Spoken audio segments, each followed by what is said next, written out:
Assalamualaikum warahmatullahi wabarakatuh. Halo semuanya, apa kabar? Saya harap semuanya baik-baik saja ya. Selamat datang di podcast perdana Pojok Visip. Suara Visip, aspirasi kita.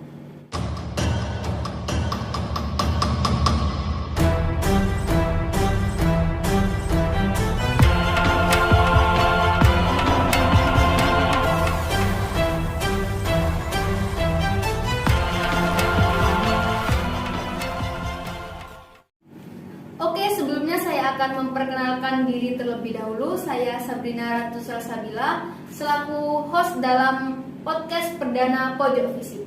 Dan di sini saya bersama narasumber kita kali ini yaitu Kak Agis selaku Ketua BEM Fakultas Ilmu Sosial dan Ilmu Politik Universitas Pancamarga Probolinggo, dan di sini ada wakilnya Kak Rizka.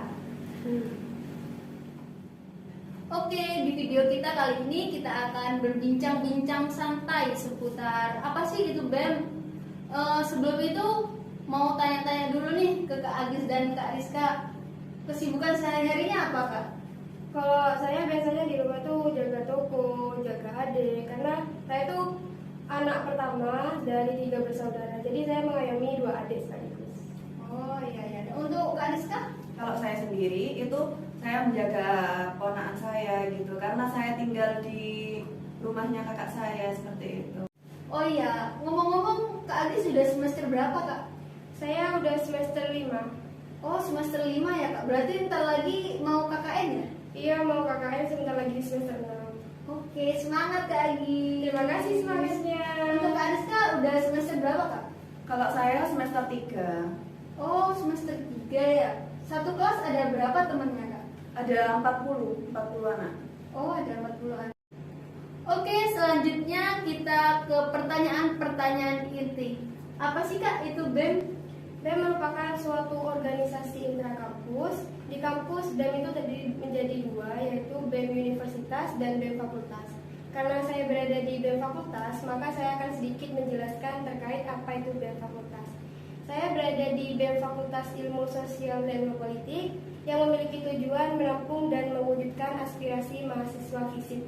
Oke, kalau boleh tahu Kak Agis menjabat di ketua BEM periode berapa Kak? Saya menjabat di ketua BEM pada periode 2021-2022. Oh berarti sekarang ya Kak? Iya, ini adalah masa jabatan saya. Untuk pemilihan ketua BEM-nya gimana Kak? Prosedur pemilihannya Kak? Waktu itu prosedur pemilihan ketua BEM-nya dengan cara adanya pendaftaran calon ketua BEM FISIP periode 2021-2022 yang awalnya akan dilaksanakan dengan pemilihan umum, tetapi karena tidak adanya calon, maka saya ditunjuk untuk mencalonkan diri sebagai ketua BEM FISIP periode 2021-2022. Prosesnya juga sama, mengutamakan warga FISIP seperti menyampaikan visi misi dan mengirimkan Google Form kepada mahasiswa FISIP setuju atau tidak setuju dengan calon ketua BEM yang dicalonkan pada waktu itu. Dan alhamdulillahnya saya mendapatkan dukungan dan juga saran-saran dari mahasiswa FISIP sendiri. Oh berarti Kak Agis sistemnya tunjuk gitu ya Kak? Tadi kan prosedur pemilihan ketua BEM. Kalau prosedur pemilihan wakilnya gimana Kak? Pada waktu itu pemilihan wakil ketua BEM-nya dilakukan setelah adanya open rekrutmen anggota. Dan setelah adanya open rekrutmen anggota, saya itu kan formulir masuk ke panitia. Saya itu membaca-baca terkait formulir pendaftaran calon anggota BEM FISIP, dan saya itu tertarik dengan satu formulir, yaitu formulirnya dari SKA. Dan saya mulai mencari tahu tentang kesibukannya dari SKA apa. Ternyata dia juga sibuk di UKM ya? Iya, di UKM Pramuka waktu itu. Oh ikut pramuka juga. Nah, sebelumnya BEM Dema yang tahun lalu melakukan seleksi terkait interview dan dokumen, dan itu memudahkan kami untuk menentukan wakil ketua BEM.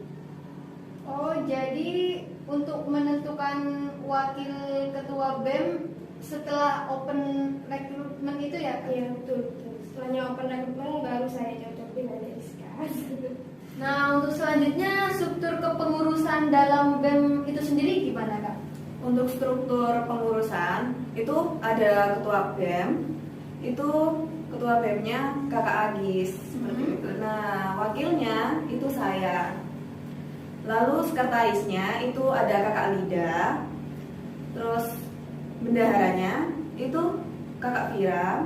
Lalu ada divisi pengembangan sumber daya manusia. Di sana ada Kakak Kartika sama Rifki Abdul Hikam. Lalu ada divisi advokasi, itu ada Kakak Latifah sama siapa Kak? Imam Purwantoro. Dan ada juga divisi Humas. Nah, di sana itu ada Siti Ulfa sama Adelia Rismanda. Oh, berarti ada 3 divisi ya Kak? Iya. Yang pertama itu PSDM, Humas sama advokasi. Oke, selanjutnya teknik penempatan struktur dalam BEM itu gimana Kak? Untuk teknik penempatannya itu kami melihat dari formulir tersebut yang diisi ketika pendaftaran. Jadi seperti itu. Di sana kan ada keahlian dari masing-masing personal itu ya. Iya. Jadi dapat mempermudah kami untuk menempatkannya seperti itu. Dalam keahlian personal itu yang paling banyak diminati atau teman-teman dari BEM sendiri itu banyak di keahlian yang mana Kak? Yang waktu itu nulis. Iya. Oh, dalam menulis ya. Di situ disediakan apa aja? Dalam keahlian personalnya itu kan pasti ada pilihannya. Nah, itu ada apa aja Kak? Ada menulis, ada multimedia, sama public speaking seperti itu. Terus kegiatan BEM di dalam kampus apa aja Kak? Untuk kegiatannya, yang pertama itu ada seminar, yang kedua disnatalis, yang ketiga itu ada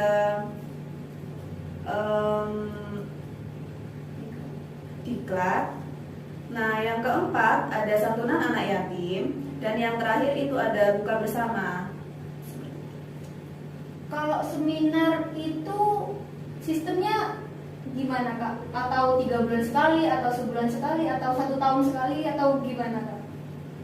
Kalau seminar sendiri itu dilakukan selama 1 tahun, itu ada 2 kali seminar. Waktu semester ganjil dan genap. Jadi 1 tahun 2 kali. 2 kali. Kalau santunan anak yatim itu setahun sekali. Iya. Begitupun juga dengan disnatalis. Iya. Benar. Nah, barusan kan kegiatan BEM di dalam kampus. Kalau kegiatan di luar kampus itu seperti apa Kak? Kalau waktu itu ada kegiatan seperti kita ikut menginput data di Kodim seperti itu, terkait vaksinasi dan juga bantuan dari sana.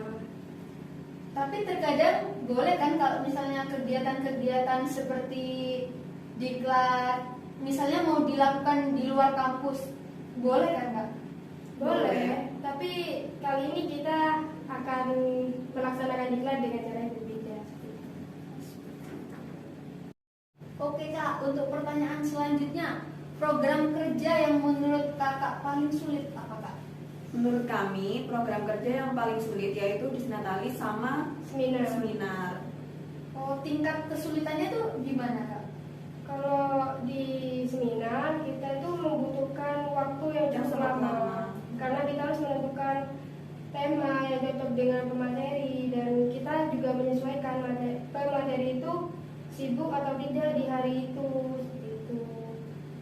Persiapannya biasanya dalam jangka berapa minggu untuk mempersiapkan seperti proposalnya atau mempersiapkan seminarnya?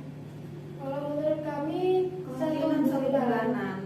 1 bulan ya? Iya. Untuk seminar. Iya. Untuk disnatalisnya? Nah, itu juga termasuk proker yang sulit bagi kami, karena waktunya tuh bukan bulan yang kita butuhkan, tapi Bahkan lebih. Untuk mempersiapkan Iya. acaranya ya. Iya. karena kita kan juga membutuhkan yang namanya bintang tamu di situ. Dan tamu dan juga sponsor Iya, sponsor. dan juga karena ini kan di ulang tahunnya FISIP sendiri seperti itu. Jadi melakukan sebagaimana mungkin agar Meriah. gitu ya Kak. Nah untuk Kak Agis nih, cara membagi waktu antara kuliah dengan organisasi mahasiswa gimana Kak? Kalau saya sendiri, saya melihat terlebih dahulu mana yang lebih urgent dan mana yang bisa dicicil, seperti itu kalau saya sih. Berarti misalnya ada tugas yang lebih urgent berarti lebih Saya akan mendahulukan melakukan tugas. tugas itu, seperti itu. Untuk Kak Rizka gimana Kak? Sebenarnya sama sih. Kalau saya itu mana yang lebih penting itu yang didahulukan. Oke, ini yang terakhir Kak, kata-kata untuk mahasiswa FISIP dong, untuk Kak Agis terlebih dahulu. Kata-kata untuk mahasiswa FISIP yaitu tetap optimis, tolak rasa malas karena tidak semua orang dapat merasakan bangku perkuliahan. Wih, keren. Untuk Kak Rizka? Yang bisa saya sampaikan untuk mahasiswa FISIP yaitu tetap semangat dan jangan putus kuliah karena hal sepele. FISIP UPM pasti jaya. Wih, keren. Wah, kata-katanya sangat memotivasi sekali untuk mahasiswa FISIP. Oke teman-teman semua, saya mewakili BEM Dema Fakultas Ilmu Sosial dan Ilmu Politik membuka untuk siapa saja yang ingin menjadi tamu di podcast Pojok FISIP. Silahkan hubungi di akun sosial media kami di bawah ini. Jangan lupa like dan subscribe-nya. Dah.